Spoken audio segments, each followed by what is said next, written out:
Yo, yo, yo, yo, yo, yo, yo. Big Kid's back up in here. He is back, y'all. He's back, ladies and gentlemen. Yes, sir. Rapaholics is in the building.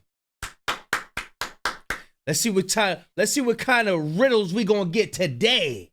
Cause you know I like those riddles. We like those riddles. All right, Lawbreeze and Gentlegrams.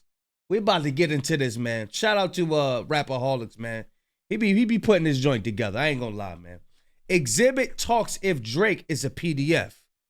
This is gonna be an interesting one, y'all. I'm gonna leave a link in the description. Y'all know I don't like holding y'all. Without further ado, let's get it. Ladies and gentlemen, ladies with gentle hands, old people with pension plans, those of you who He pulled the joint that Drake was doing. Let me see. Anita Maxwell, ladies and gentlemen. Anita Maxwell, just so tough. 225. What is that? W's in the chat. Just too good. graduated, have less exams, those of you who showed up to flex some bands, even the bitter and desperate mans. Lawbreeze and Gentlegrams, in today's episode of Lawbreeze in Gentleland, we're not talking about For All the Dogs, we're talking for all the defamation cases, and how Aubrey's Ops list has just added some new faces, because after the cutthroat Compton commander clobbered the Canadian on the Grammy and Super Bowl stages, everyone in the world thinks the certified lover litigator likes them under the ages, and as the world sang the A minor line, the low-statured LA lineman led the world to believe that the Champagne Petition Padre is a perpetual prom queen predator. Champagne Petition Padre. With kids up his sleeve. And now the dude with the best verse on the song B-Word Please, the Pimp My Ride legend, Mr. X to the Z, is asked if he It's still going. It's still... And you know how you looking at a battle rap, and you think the metaphor stopped. And it's still going. He's still going. Truly thinks Drake is an FDP. So let's break it all down, but first drop a like and a subscribe for me. So the legend Xzibit made an appearance on the Club Random podcast with Bill Maher, and Bill asks the tough questions, asking Xzibit if there's any validity to the lines certified lover boy, certified, you know the rest. And Xzibit says he has no idea. Was he a certified lover boy, or was that grandfathered in? I have no idea about what he's doing with his... He said, was that grandfathered in? Hold on, son. Hold on. Or was that grandfathered in? I have no idea about what he's doing with his boy. You know, no, I don't sound right. But I don't know. So Bill goes on to emphasize, right, like, there's nothing that's proved Drake has some weird case. And he wonders if this is just some big secret within the industry, which, on a side note, it's disgusting that this could even be a standard where it wouldn't shock people in the industry that there's some big disgusting secret like this that's strictly kept in the industry and that person hasn't had their day in court yet. I never saw anything that proved he was a pedophile. There's been no court. There's been nobody brought any cases against him. Obviously, it's possible, especially in the music industry, but I guess it's possible for anybody. Maybe it's He said, especially in the music industry. So that may he done seen some things, or he been around some things, which is the same thing. Let's get it. well known within the industry. But this is what's crazy, right? Like, within hip-hop, or like most of you guys, if you follow hip-hop, if you've been keeping up with the beef, I don't think the biggest focal point for hip-hop fans within this beef was the A minor line. Hip-hop wasn't as obsessed with it as corporate America. Don't get me wrong, it was by far the worst allegation made within the beef, possibly in hip-hop history. But you have to remember, this was something Drake said first on Taylor Made, right? He said, talk about young girls, that's a gift for me. This Epstein angle was the thing I expected. Drake tried to pull an 8 Mile because he knew there's been some sketchy instances of him interacting with the chords, A minor, the video. He tried to get ahead of that because he knew, like, damn, this is a crazy allegation I got against me. You know what I'm saying? Because it's new to some of us. It was new to me. When the beef started and I heard Dot say something, that was new to me. I didn't see the 17 when he was on stage and, rubbing all on and all that. I never seen none of that stuff. So it's new to people. It's not new to Drake. Drake already knew that some people already knew about him. So he knew Dot was already on it. So he tried to get ahead of it. Yep, Rapaholics is cooking. he tried to get ahead of it on that Telemade freestyle. Of him on stage, Millie Bobby Brown, etc. Xzibit touches on that, so we're going to break that down shortly, but there's been no flat-out proof aside from these very weird interactions that Drake is a flat-out actual PDF. There's been no concrete proof of that. And because of that, I haven't really dived deep into that whole situation on this channel, because that's like the most awful crime you could commit. I'd rather keep this focused on the music, unless there was an actual allegation by a potential victim that was ever actually made. But I think that whole PDF thing was Kendrick just flipping an angle that was already spoken about by Drake, that has been spoken about within the industry, within people who... Man, yesterday I was just sitting there meditating on it. I said, bro, that's some crazy shit. You had a whole world calling you this? I said, man, Kendrick is petty. But I said he not, because look at everything you around, insinuating that you do. You know what I'm saying? I was like, nah, hey, look. Something's going on. Something going on. No, we ain't got no videotape of him in no room with nobody or nothing like that, but we got enough, goddamn. You know what I'm saying? That's what Kendrick's like, yo, it's enough out there for me to say it. You know what I mean? And blow it up. And that's what he did. Who have been keeping up with Drake's career for a while. There's been, some sketchy interactions, but obviously nothing concrete enough to actually say Drake is, this. And that's why Kendrick Raps certified Loverboy certified PDF files. He's saying it in plural. But regardless, I think within hip hop, the attacks on Not Like Us that left the greatest impact are the ones that have actually been validated, right? Drake not being of the culture that he takes so much from, not being raised the same way, not having the same values, the same upbringing, but still using the lingo, adopting the persona of an Atlanta trap artist to try to validate his, as Kendrick put it, false street cred. I think within hip hop, that whole third verse of Not Like Us, where he named all the Atlanta artists, is what left the greatest impact on how hip hop fans view Drake. But once that song hit the Grammys, once it hit corporate America, the Super Bowl stage, now you're seeing a whole different crop of people who don't necessarily keep up with hip hop or Drake, and their number one focal point is on that A minor line within the song. And rightfully so. That's obviously the worst allegation that was made. That's obviously the reason why Drake is now suing. It's just interesting because Drake was the one who initially brought up that allegation in Tailor-Made Freestyle. And I feel like before the song made its way to these massive stages within corporate America, the conversation was more so focused on, is Drake actually of the culture that he's taken so much from, or is he a colonizer, as Kendrick put it? Whereas now you have guys like Bill Maher who are presumably quite detached from hip hop, and the conversation has shifted from, is Drake really from this culture to is Drake... Oh, that's Bill that's interviewing Xzibit. Really a PDF. And then Xzibit touches on where this allegation even stemmed from. Basically, like I said, a couple weird acts that aren't necessarily 100% conclusive of Drake 100% being a PDF, just things that definitely seemed a little strange. There's a clip of like him talking to a 14-year-old girl on the stage, and that was suspect. Hear what he... No, I don't think she was 14. I think she was 17. saying? Okay, yeah, you hear what he's saying. What is it? I don't remember what it is. I just know that's where that comes from. And then he was talking to... It must have been something. I don't think it was, what are your opinions on the Donbass region? No, I just don't. It was something that made your eyebrow raise. Okay. And then he was talking to the Millie Bobby Brown girl about relationships. I do want to clarify, though. Oh, yeah. See, hey, look, people be forgetting. You know what I mean? You'll forget real quick because we ain't nobody diving into it like that. Like, people be like, well, there's no proof. Hold on. Old girl said that they be texting each other. If we talk about boys, that stays in the text. What? What you mean? So there's something that you can't talk about? Oh, yeah. The video X is talking about the girl on stage. She wasn't 14, she was 17. Doesn't make it any better. Definitely a weird moment. But again, this is why on Tailor-Made Freestyle, Drake said, talk about young girls, that's a gift for me. People who were, already following Drake knew about these weird instances. Really gross instances, but again, to answer, I guess, Bill's question to X, the reason why, Drake has never been arrested for being a PDF is not because there's some big industry secret, but instead it's because a lot of the women who Drake has had these strange interactions with have come out and said, nothing further actually happened. So as far as we know, there's no validity to it at this point. I don't know. This whole conversation is very disturbing to me. So you guys let me know what you think in the comments. But anyways, X goes on to explain, you know, where the conflict between Drake and Kendrick actually started and why it boiled over into this massive celebration of Kendrick and, as Kanye put it, this elimination of Drake. You know, why we've got to the point where you have people like Bill Maher asking if Drake is really a PDF is because this was an underdog situation. This big, massive corporate machine churning out hits left and right is now going up against this rapper from Compton who doesn't pop out very often, doesn't speak in the media or social media, really just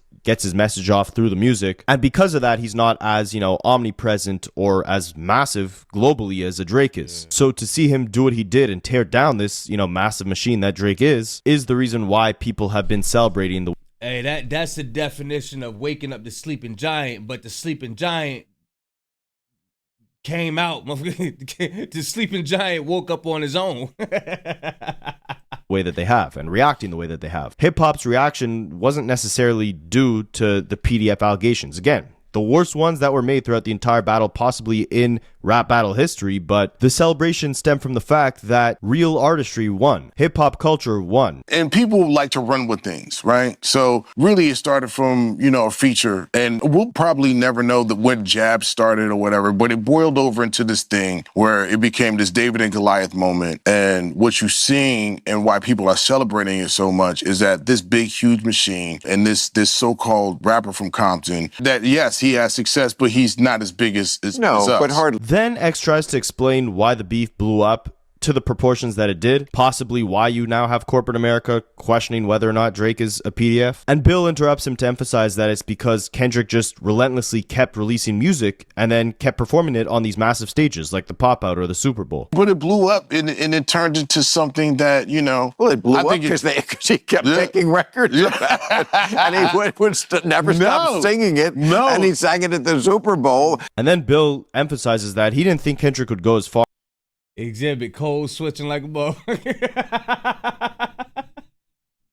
Take the drink champs interview and take this interview and compare the two. Hey, I ain't gonna lie, I be cold switching too. I cold switch too. Far as to perform Not Like Us on the Super Bowl stage, and you know whether or not that's overkill. I thought, well, he's definitely not going to sing it at the Super Bowl. He made his point. He did that. Oh, I understand. Yeah. But I thought he would say to himself, you know, I've made my point. It's just gonna look like overkill. Yeah, I heard that laugh. He said, ha ha ha. Hey, that's that I'm about to light something up laugh right there.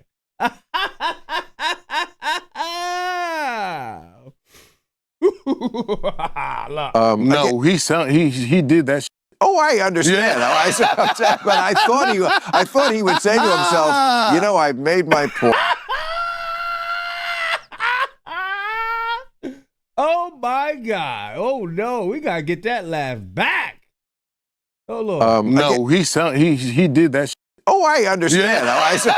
But I thought he would say to himself, you know, I've made my point. It's just gonna look like overkill. But no. Hold up. Where he get that from? That nigga said, hold on. Oh Lord, Xzibit. I didn't know you was capable of laughing like that, boy. He did that. Oh, I understand. Yeah. But I thought he would say to himself, you know, I've made my point. It's just gonna look like overkill.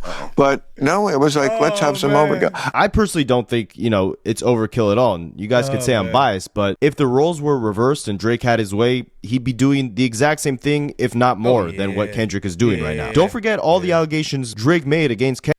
Look what he was doing to Meek Mill. He was putting him on the stage, on that projection screen, had all the tweets up there, had all the memes and all of that. Yeah, he was going overboard with Meek Mill too.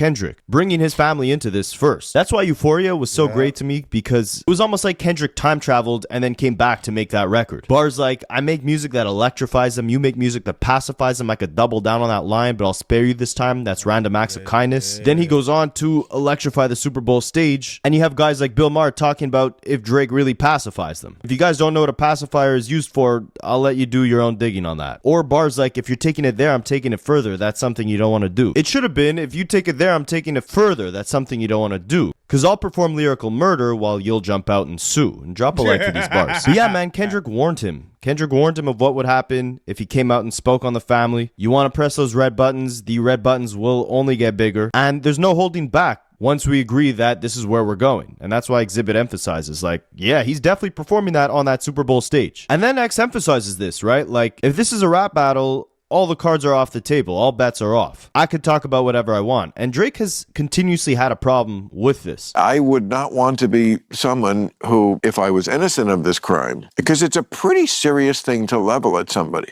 You kind of have to really know for sure, don't you? No. Are you kidding? This is a rap battle. Yes. This is not testimony or deposition. I'm going to talk about your mama. I'm going to talk about your daddy. I'm going to talk about your children. I'm going to talk about everything. I'm going to talk about your grandma's wooden leg. I'm going to talk about your missing teeth. Right. It's all game. This isn't the first time that, Drake has cried after he felt like a line was crossed, but it always derives from Drake mentioning his opponent's fiance or family member. And in such a similar, non-creative, poor double entendre type of way, too. But that's what it's saying coming at. If you can't stand the heat, stay the f*** out the kitchen, man. Come on, bro. On Duppy Freestyle, he said, I'ma let it ring on you like Virginia Williams, referencing Pusha T's wife, Virginia Williams. Then he complained that Pusha went too far, talking about Drake's producer, 40, being ill. And I get it, it's insulting, but it's a rap battle. Drake has emphasized or stated, I don't want to say emphasized because I don't think it's true, but he said he studied rap battles. He should have known then that anything goes. And he made the same mistake this time on Push-Ups, his first diss track, saying, I be with some bodyguards like Whitney. Whitney being the name of Kendrick's fiance. And then Kendrick said, you take it there, I'm taking it further. That's something you don't want to do. Then Drake drops Family Matters, makes these horrible allegations of Kendrick abusing his partner, infidelity, her cheating on Kendrick with Kendrick's manager, having a kid with Kendrick's manager that Kendrick is now raising. And I can't emphasize enough, if Drake had it his way, he'd be performing that song on the Super Bowl stage. And again, he was the one who brought up, talk about young girls, that's a gift for me. You told him to talk about it. It's a rap battle. All bets are off. You take it there, I'm taking it further. I'm taking it the furthest it can go. The biggest stage in America. And then X goes on to say, again, obviously, if Drake was proven to be an actual PDF, there would probably be no rap battle taking place, right? No one would be interacting with him. But in a competition like this, you're going to throw out the worst insults you can. And in X's opinion, you keep it strictly in the music, in the spirit of the battle. Don't go out suing. Don't go out crying because he performed the song. You agree to these terms. We're pretty savvy enough to say, if there was something weird going on, then there would definitely be people that will come forward and testify and do that, and then people will be charged for that. But when you're playing the dozens, and I give you one that hurts your feelings, right? Don't be the guy who wants to fight because I got a good joke. You understand? You know what I'm saying? And the only thing that's a little crazy to me is to downplay the severity of being a PDF file to simply being a joke. It's a very strange line, right? Because yes, the joke is in, the plays on words. Certified lover boy, certified PDF. Oh no, because K-Shine could have sued Surf. If y'all go back and look at the K-Shine battle versus Sue Surf was put T-Rex and K-Shine out on Front Street. T-Rex he said, if she old enough to cross the street, she old enough to get hit. He said, I think the PDF file is in your clique. I'm telling you, bro, look at the Sue Surf versus K-Shine battle. Sue Surf was the first one to call somebody a PDF. And we already know Dot watched battle rap. Drake watched battle rap. They know what's up. PDF or trying to strike a chord and it's A minor. Kendrick obviously did it in a very creative, playful way. Just an insane, disgusting, probably the worst allegation you could throw at someone. So to downplay it as a joke, I don't know. You guys let me know how you feel on that in the comments. But X then clarifies, like, in a rap battle, you know, the whole point is one-upping your opponent, whether it's in, you know, how calculated your moves are, how creative the diss track is, or how brutal the insults within it actually end up being. And that's what X chalks it up as, right? Whether all these A minor bars were jokes or not, Drake had the option of bowing out or not even participating in this to begin with. Like that came out, it was a warning shot. He could have never responded to it. He decided to go the route of mentioning Kendrick's family. Kendrick then warned him again, don't take it further. Drake did, and now we get to where we are today. Look, Drake was charged up like, oh, drop, I'm on you. Where you at? You taking a long time. Where you at? And he came out, now he want to sue. Hell nah, man. Quite a joke. Right, wow. right. It's right, but I mean, okay. I think, you know, when you're in a rap battle, the option is to, you know, either bow out gracefully or to come back with something harder. And then Bill rebuttals that by saying, or you don't keep it in rap and you go ahead and sue. So you're saying we're not for the suit? No, there's no suing in Well, Drake sued his own record company. Yeah, I understand. But he's basically saying that the same thing that you're doing for him, you used to do for me, and I'm blowing the whistle now. I see. You're boosting this and boosting that. Well, I mean, that's not true. Like, the world loves that song. And I think X summed this up pretty accurately, right? Drake's whole lawsuit is about how UMG is applying these bots, payola, etc., to artificially boost the success of Not Like Us on the streaming platforms and radio. And Drake can say this because he has first-hand perspective of them playing that same game with him. Back in 2018, when his album Scorpion was released, it was plastered onto so many different playlists on Spotify. He's still putting up, he's still doing the little gun sign. Look at him.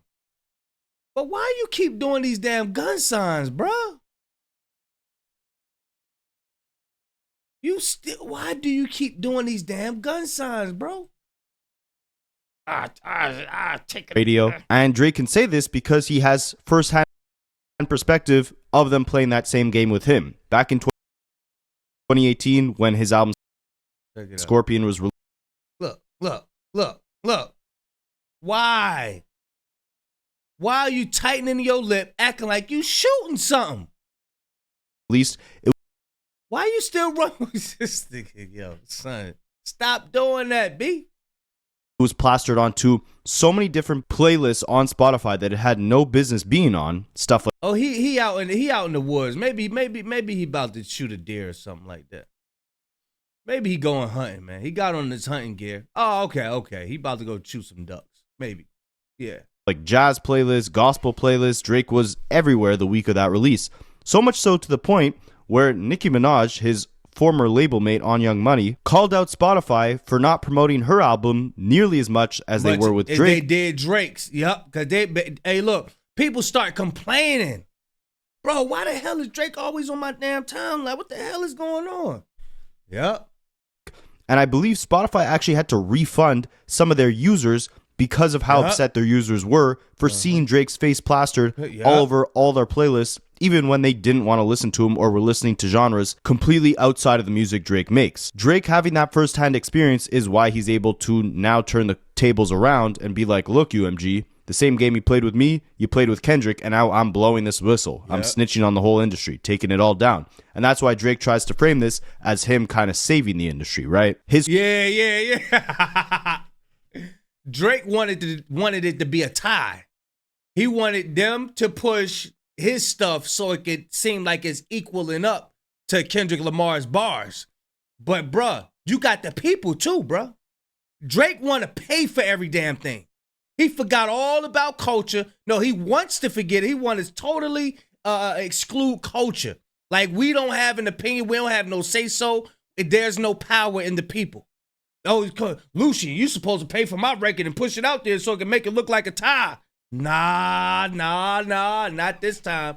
You following this L through, buddy. His whole angle in this whole thing to try to make, justify the lawsuit, make himself look better, is the fact that there's some crookedness going on within the industry. People are paying for streams to artificially boost how their numbers look, how their success really is. It's not fair to the smaller players in the industry, right? Because, and this is a valid point, if you're a smaller artist, right, you don't have that big budget from a major record label to go and buy all these fake streams. If you don't have those fake streams, let's say, your streams don't look as large as these major artists, labels are less incentivized to then invest in you because your numbers aren't all the way there. However, where this is completely wrong and why this lawsuit isn't actually saving the music industry is because, again, these are the same tricks Drake has used with Spotify. So all UMG has to do is say, look, Drake, we've used this same exact playbook. Yep. If we actually did bought Kendrick streams, we've most definitely botted yours in the past. And because of the fact that UMG... Yeah, he going off of how Drake said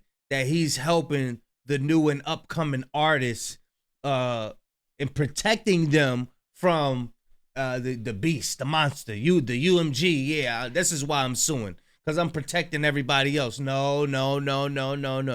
You're protecting yourself, my friend. UMG has probably been doing this for so long, they probably have their fair share of reasons to justify it. And the main problem with the lawsuit is the fact that essentially you're setting the precedent that now artists can face legal consequences for their lyrics, which is awful in the grand scheme of things because it limits creative freedom and creative expression. This is not saving the industry, it's suppressing it. Drake didn't just sue for UMG promoting Not Like Us in, unethical ways. He's suing them for even publishing the song to begin with because of the quote-unquote defamatory content within it. And that's where the problem lies for me, and I'm sure most of you guys, right? It basically compromises the essence of a rap battle and creative expression to begin with. And X makes a good point in that the success of Not Like Us wasn't from the, let's say it was even 30 million streams, right? That were fake, that were botted from UMG. That's not where the success of Not Like Us lies. It lies in the fact that people genuinely loved the song. I'm from Canada. None of my boys have ever seen a bigger Drake hater just because of the fact that, no Canadian generally criticizes Drake. But even when we're out at bars or clubs or whatever the case is, and you hear Not Like Us come on, Drake glazer, Drake hater, whatever you are, you're still vibing to that song, no matter what. He's got streamers in this lawsuit saying that, they took off the copyright claims and that's why all these streamers were reacting positively to it. All UMG will have to do is play the footage of the Super Bowl where the entire crowd was singing A minor. Yep. Like, if that's not enough to show that there's authentically genuine people who love this song, then I don't know what is. Because and at the Grammys, look at Taylor Swift. So you mean to tell me they paid Taylor Swift to dance the way she was dancing? The bots couldn't control that crowd sound. And X spoke on this whole battle a couple months back on his Drink Champs interview as well, again attributing the success that Kendrick had from this battle to the fact that he was really kind of the underdog in this situation and was highly overlooked by Drake. I think Kendrick Lamar is a very special individual. Right. I think he is a deep thinker. I think he is a big part of what is unifying and energizing the West Coast right now. And I think he was severely underestimated. If you guys don't remember, before Kendrick dropped Euphoria, academics had him on this time clock. He was tweeting out every single day that Drake always underestimated Dot. He always looked at him like, oh, I'm taller, you're shorter. That means I'm smarter and you're dumb. Nah, man. Look, and he's jealous of his bars. He worked with Dot before. Yeah, I know. Kendrick is gonna kill it. All right, no, he gonna kill it. He gonna kill it. He know what's up. He know what's up. But yeah, man. Yeah, y'all let me know what y'all think. Y'all make sure y'all go tap in with Rapaholics for putting this thing together, man. He about to start cooking some more. But yeah, I'm 27 minutes in this joint. Yeah, it's only at 17. I'm way past my time. But yeah, y'all let me know what y'all think. I'm going to leave a link in the description. Y'all make sure y'all tap in, like, and subscribe. Big Kesh signing out. I'm going, y'all.